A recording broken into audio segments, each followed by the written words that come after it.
When we talk about love, the perfect example of love can be seen in Jesus himself.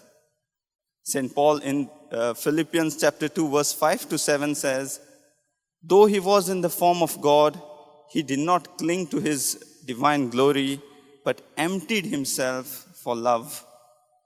In a way, Jesus' whole life is an investment, a kind of investment of love. He welcomed the poor, he forgave the sinners, he healed the sick, and at last even accepted death on the cross.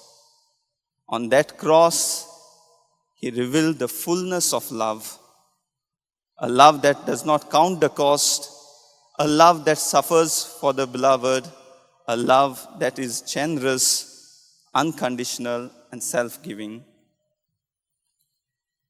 Therefore, the cross stands before us as the highest expression of love.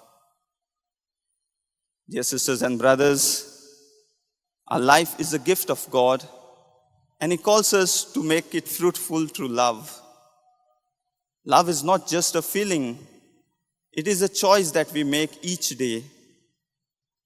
A choice to forgive others instead of having grudges, a choice to show kindness instead of turning away, a choice to help each other at every moment.